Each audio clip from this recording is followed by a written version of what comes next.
Prezados telespectadores da TV Candidez, é com muita alegria que nós estamos iniciando mais uma edição do programa Espírita Nova Era, neste sábado.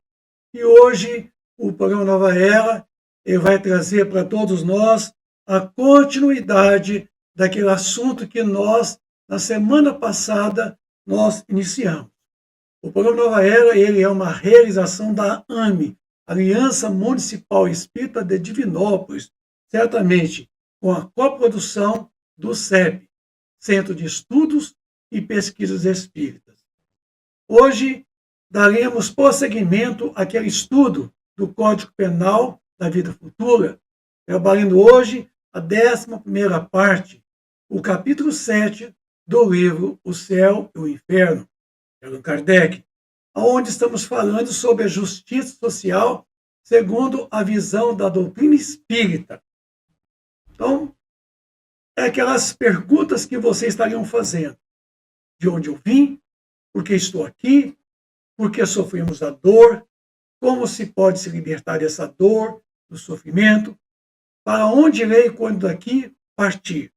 A doutrina espírita, ela está de posse dessa grande vantagem em poder fazer com que nós possamos explicar, demonstrar por meio de provas bem lógicas, bem racionais, tudo que diz respeito realmente a essa condição pelo qual estamos falando aí. Tá? Então, hoje, dando prosseguimento, a nossa tarefa de hoje é abordar o 29º parágrafo do capítulo 7 do livro O Céu e o Inferno. Certo, que a misericórdia de Deus é infinita, mas não é cega. O culpado que ela atinge não fica exonerado. Tá? E enquanto não houver satisfeito a justiça, sofre a consequência dos seus erros. Olha só, foi interessante, né? Sofre as consequências dos seus erros. Com isso, a gente passa a perceber de que a lei de causa e efeito, que nós vamos explicar na oportunidade, por infinita misericórdia, devemos ter que Deus não é inexorável, deixando sempre viável o caminho da própria redenção espiritual. Então, com isso, meus amigos, telespectadores da TV Candidez, nós estamos vendo, sendo Deus misericordioso, Ele dará a cada um de nós quantas oportunidades se precisar de nós experimentarmos novas existências através da reencarnação e nos predispondo à nossa melhoria interior. Então, aí fica, já de certa forma, colocado para nós em evidência, uma vez que nós estamos observando que o parágrafo 30, ao que vai colocar para nós agora, subordinados ao arrependimento e à reparação, dependentes da vontade de cada um, vontade humana. As penas, por temporárias, constituem concomitantemente castigos e remédios auxiliares à cura do mal, do próprio, do espírito imortal. Eu trocaria a palavra castigo aqui por reparações, por oportunidades, porque, sendo assim, a gente vai perceber que Deus não castiga. Deus não nos criou para nos castigar. Essa ideia de castigo, ela pertence ao judaísmo. Ela não é proposta espírita. Uma vez que nós estamos aqui falando, vamos trocar, então, essa palavra castigo por oportunidade das provas, da reparação, da reencarnação em outras circunstâncias. Aí se torna o remédio para a cura do próprio, o espírito enfermiço. Tá? Então, é nisso que nós temos que ater. Tá bom? Então, nós damos prosseguimento e verificando aqui que os espíritos em prova não são, pois, quais o quê? Galés por certo tempo, condenados, mas como doentes do hospital. sofrendo as moléstias resultantes da própria incúria, da própria incoerência com as leis divinas, a compadecerem-se com meios curativos, mais ou menos o que? Dolorosos, o que constitui as moléstias, digamos assim, essas moléstias que reclamam isso, para justamente o processo expiatório, o processo pelo qual a gente se coloca na condição de podermos expiar, reparar, quer dizer, fazer de novo. Então, vejamos nós que, sem as provas, estaremos condenados eternamente ao sofrimento. Sem os processos expiatórios, estaremos condenados eternamente ao sofrimento e às dores. E sem o processo reparador, quer dizer, sem a oportunidade de poder fazer de novo e fazer diferente, seremos condenados eternamente ao sofrimento e às dores. Aí as chamadas penas irremessíveis. Segundo algumas religiões tradicionais, colocam tudo isso para nós. Mas como as penas são reversíveis, nós podemos revertê-la, esperando alta, tanto mais pronta quanto mais estritamente observada as chamadas prescrições do solícito médico assistente, quer dizer, o médico das almas. Se os doentes, pelo próprio descuido de si mesmos, prolongam a enfermidade, o médico nada tem que ver com isso. A culpa não é do médico. O médico quer nos curar. Mas se nós permitimos que a enfermidade continue na nossa mente, a doença surgirá no corpo físico. Porque somos espíritos recalcitrantes, endurecidos, espíritos rebeldes. E nós não estamos querendo a nossa própria melhoria espiritual. Vamos permanecer, então, nessa dor, nesse sofrimento. E aí a culpa não será do médico. Esse médico das almas é Jesus. É Jesus que há 2000 anos atrás trouxera para todos nós esse lenitivo, o bálsamo curador das chagas da alma. 31º parágrafo. As penas que o espírito experimenta, olha só, as penas que o espírito experimenta, essas penas que nós estamos falando delas, que na verdade não são castigos, tá? Experimenta na vida espiritual. Ajuntam, certo? Se as da vida corpórea, que são consequências da imperfeição dos homens, a imperfeição dos homens. Veja vocês aí, que é nossa imperfeição. Somos nós que somos criaturas imperfeitas. Por isso, ao mau uso das suas faculdades. E a expiação do presente, tá? A expiação do presente e passadas faltas da vida corpórea. Que o espírito repara o mal de anteriores existências, pondo em prática resoluções tomadas na vida espiritual. Então, uma vez que o processo expiatório sempre se dá na vida corporal, quando reencarnado, mas pode continuar também o processo expiatório na condição do espírito, no mundo espiritual, na erraticidade. Mas, preferencialmente, o processo expiatório sempre se dá através do corpo físico. Mas ele pode ter um prosseguimento a nível de mundo espiritual. Viu? Agora, se você não melhora, e se você não procura reparar o mal cometido, você vai o quê? Acrescentando, você vai somando as faltas. E o alongamento da perturbação, o alongamento das provações, aumentam cada vez mais. É uma proporção praticamente geométrica que a gente vai poder vivenciar. E isso aí, de uma forma ou de outra, a gente passa a perceber de que está nas mãos do Criador, que é misericordioso, nos dar quantas reencarnações necessárias para repararmos o quê? O mesmo mal. Tá? Então, nós somos espíritos imortais, nós somos eternos na evolução, então precisaremos quantas reencarnações se fizer necessário, reparando este mesmo mal que nós cometemos em outras existências.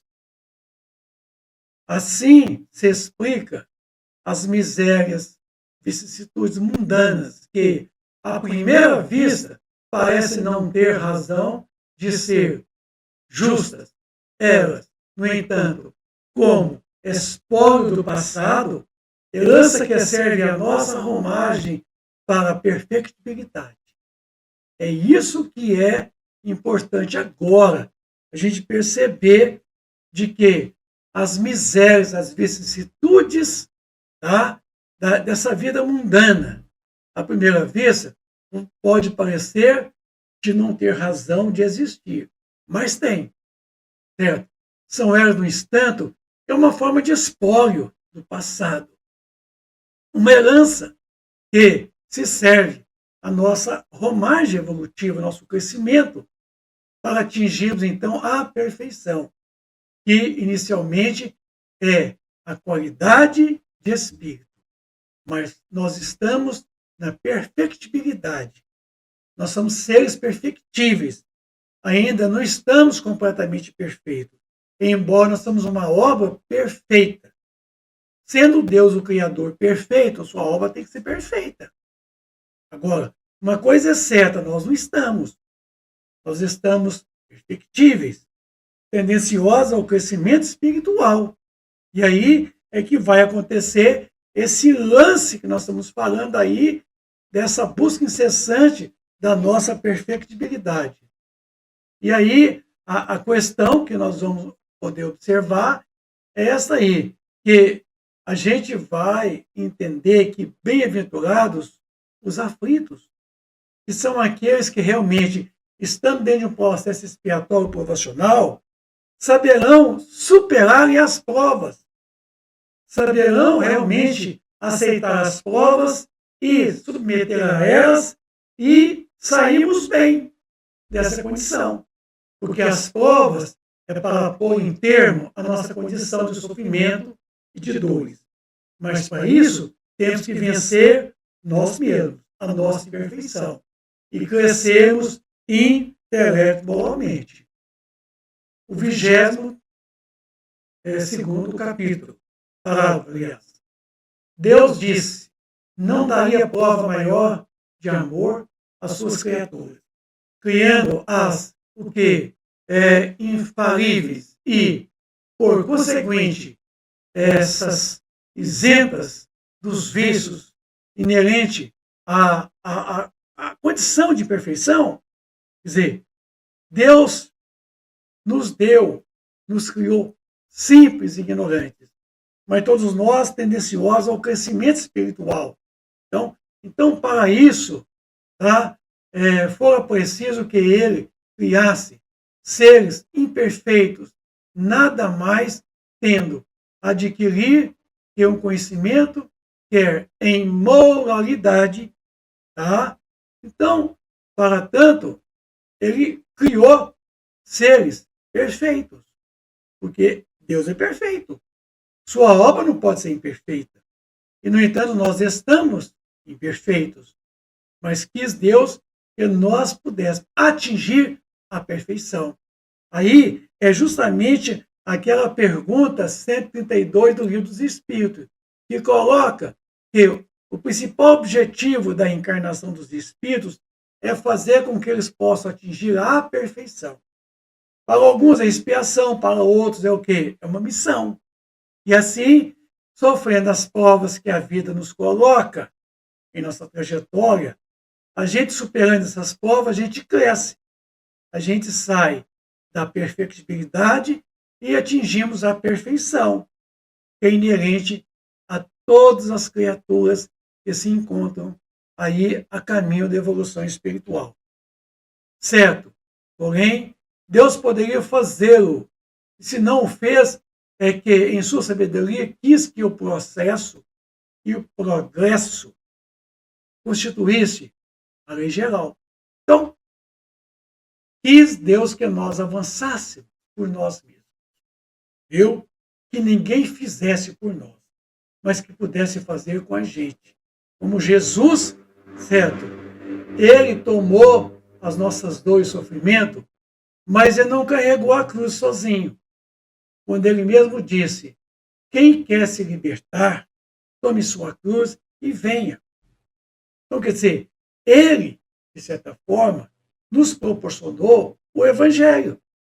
E através do Evangelho é que nós vamos realmente aprender a carregar esse símbolo de sofrimento, de dor, que é a cruz. E superar as dificuldades que nós encontraremos nesse momento, nessa grande corrida, carregando o símbolo do sofrimento e das dores. Mas trabalhando para se libertar do sofrimento, se libertar das dores. Como? Passando pelo processo da redenção, da resignação, evoluindo. E assim quis Deus que nós estivéssemos sujeitos à lei do progresso. E a lei do progresso está inserida lá no livro dos Espíritos, na terceira parte, a chamada lei do progresso. Os homens são imperfeitos e, como tais, sujeitos às vicissitudes mais ou menos penosas. É, pois, que o fato existe. Então, deveremos aceitá-lo. Mas trabalhar para mudar, não é ficar ali no comodismo, ficarmos ali na quietude, não. É avançarmos, trabalhando pela nossa evolução espiritual. Os homens há que fazer com que o progresso venha. Esse progresso é o progresso intelecto moral. É esse que nós estamos aí, nesse presente momento, trabalhando com a espiritualidade benfeitora. E assim a gente percebe que os espíritos nos proporcionam sempre os bons conselhos, nos fazendo perceber e a busca da nossa própria libertação espiritual. Libertação do cativeiro da ignorância. Inferir dele que Deus não é bom nem justo, porém insensato. Revolta contra a própria lei. Injustiça haveria, sim, na criação dos seres privilegiados, mais ou menos favorecidos, correndo gozos que outros, porventura, não atingiram, senão pelo trabalho, ou que jamais pudesse atingir. Então, Deus proporcionou a todos de igual. Ele não deu mais para um e menos para outro. Deus nos criou iguais, simples e ignorantes, mas todos com a tendência de poder crescer, evoluir pelo progresso intelecto-moral. Agora, seria insensatez da nossa parte acreditar na injustiça divina. Então, nós precisamos acreditar e aceitarmos a justiça divina. Sereis medido com a mesma medida que medirdes o outro. Esta é a grande vantagem de nossa queridíssima doutrina espírita. Então, nós precisamos ater para esta doutrina que faz de nós criaturas libertas do sofrimento, libertas da dor. É para isso que nós estamos aqui. Ao contrário, a justiça divina patenteia-se na igualdade absoluta que preside a criação dos espíritos. Todos têm o mesmo ponto de partida e nenhum de nós se distingue em sua formação por melhor aquinhoados. Nenhum cuja marcha progressiva. Por que progressiva? Porque ele quer dizer para nós o seguinte, sendo progressiva essa marcha, por isso, se distingue pela a formação do nosso caráter, isso, paulatinamente, buscando o aperfeiçoamento pelo conhecimento e pela moralidade. Nenhuma cuja marcha progressiva se facilite por exceção. Os que chegam ao fim têm passado, como qualquer outro, pelo quê? Pelas fases da inferioridade e respectivas provas. Então, nenhum de nós dá saltos na evolução. É gradativo, é um crescimento ascensional, é um crescimento à frente e acima. Isso a gente não podemos esquecer, que Deus não privilegia ninguém. Na evolução, todos nós vamos.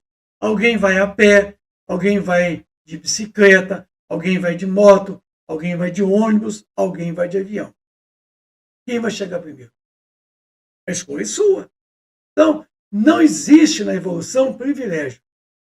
Deus nos criou iguais, com as mesmas possibilidades. Agora, somos nós que estamos sempre desviando pelos vícios, pelas mazelas, isso.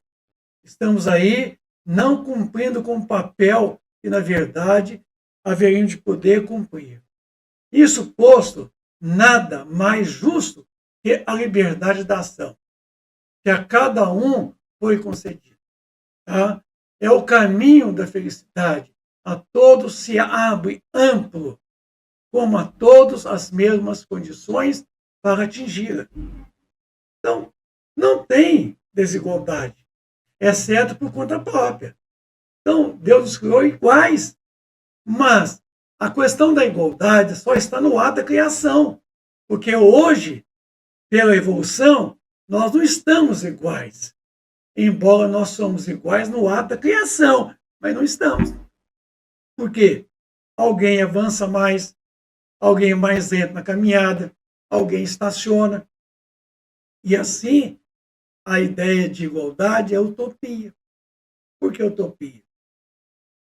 Porque a igualdade é no ato da criação, certo? Então, a gente percebe isso muito claramente. Isso posto, nada tem mais justo do que a liberdade de ação de cada um, concedida o caminho da felicidade. A todos se abre amplo, bem amplo, essa caminhada, como todos as mesmas condições para poder atingir. E as condições são oferecidas pelo nosso Criador, dando a cada um a essa condição de poder fazer as próprias escolhas. E dentre essas escolhas, o que é que nós vamos poder fazer? É sempre a liberdade, que é o chamado livre-arbítrio.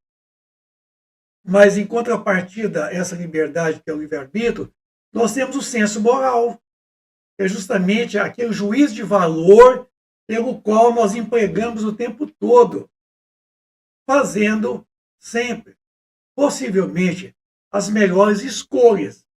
Tá? Então, é preciso que a gente faça as melhores escolhas. E nessa melhor escolha, a gente vai estar caminhando à frente e acima. Certamente à frente e acima. E aí a gente vai poder perceber, então, que Deus não privilegiou ninguém. Na criação, ninguém é privilegiado. A lei está gravada em todas as consciências. A todos é ensinada. Deus fez da felicidade o prêmio do trabalho e não do favoritismo, para que cada qual tivesse o seu mérito. Então não tem privilégio. Tá? A felicidade é uma conquista pessoal. A felicidade é uma conquista individual. Viu? Ela não é, na verdade, uma coisa dada de mão beijada.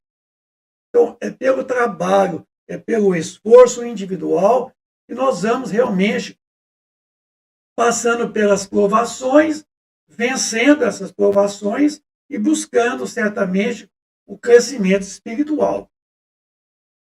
Todos somos livres no trabalho do próprio progresso. E o que muito se depressa trabalha, mais cedo recebe a recompensa. Tá? O romeiro que a desgarra ou em caminho perde tempo, retarda a marcha. E não pode queixar-se senão de si mesmo. Quem ir a pé vai. Quem ir de bicicleta, de moto, de carro, de ônibus, de avião, a escolha é sua. A escolha, ela é nossa. Ela não é de mais ninguém. Portanto, que é muito imperioso e não esquecermos de sair. Tá? O bem, como o mal, são voluntários e facultativos, livre. O homem não é fatalmente impelido para um nem para o outro. Olha essa coisa bonita, né? Nós somos criados tendenciosos para o bem. Então, a lei do progresso faz com que nós possamos sempre crescer. Agora, nós somos livres para fazer escolha. Não tem nada forçando nós a essa ou aquela situação. Cabe a um de nós a decisão. Ninguém decide para mim. Ninguém decide para você. Cabe a mim mesmo a decisão. Verdade que eu posso sofrer influência perniciosa de espíritos invejosos. Isso. Tentando, mas a culpa é minha. Porque eu vou ceder à influência dele. A culpa não é totalmente dele. Isso. Então, portanto, que a gente não pode culpar o processo obsessivo ao obsessor. É sempre ao obsediado que nós devemos realmente encontrarmos o sentimento de culpa. E o último parágrafo, o 33º parágrafo do capítulo 7, coloca em que pese a diversidade de gêneros, tá? E grau de sofrimento, os espíritos imperfeitos, o Código Penal da Vida Futura, pode resumir os seguintes princípios. E esses seguintes princípios é o que nós vamos tratar com vocês na oportunidade, certo? Onde vai ficar muito visível que o sofrimento ele é inerente à imperfeição. Tá? Sofrimento é escolha. O sofrimento não é de Deus. Deus não criou ninguém para sofrer. Deus nos criou felizes, embora nós não estejamos felizes. Deus nos criou feliz. Agora, cabe a cada um de nós a busca da felicidade. E se nós não estamos felizes, é porque nós não queremos. Porque nós temos todas as possibilidades de estarmos felizes, porque Deus nos criou feliz. Agora, o que é preciso entender é que a felicidade está em minhas próprias mãos. Não está nas mãos do outro. Nós estamos sujeitos, sim, à influenciação espiritual de espíritos empedernidos no mal que tentam nos arrastar também para o mal. Mas cabe a um de nós vencermos essa impulsividade deles, essa influenciação, essa interferência. Tá? E nós fechamos o ouvido a essas influências e caminharmos nós com as nossas próprias pernas. Porque ninguém fará por nós. Situação sine qua non. Por isso, meus amigos, uma coisa é certa. Nós devemos estar muito bem preparados para trilharmos o caminho do bem. E o bem é tudo aquilo que está de acordo com a lei divina. Tá? O mal é tudo aquilo que afasta das leis divinas. Portanto, que nós queremos aqui enfatizar com vocês que o programa Nova Era é uma realização da AMB, Aliança Municipal Espírita de Divinópolis, com a coprodução do CEP. Está chegando ao seu final nesse sábado, prometendo voltar no próximo sábado, onde nós vamos ver com vocês alguns aspectos importantes a ser trabalhado com vocês aí, no tocante à questão quem pesa a essa diversidade de gêneros e graus de sofrimento dos espíritos imperfeitos. O Código Penal da Vida Futura vai fazer um resumo, né, desses princípios, os quais ele constitui. Então, a todos vocês, nós queremos desejar a todos vocês um bom final de semana, repleto de muita paz e alegria, um bom sábado, cheio de muita alegria, e convidá-los para que estejam conosco no sábado que vem, aqui na TV Candidez, tá? Levando até vocês a 12ª parte da Código Penal da Vida Futura.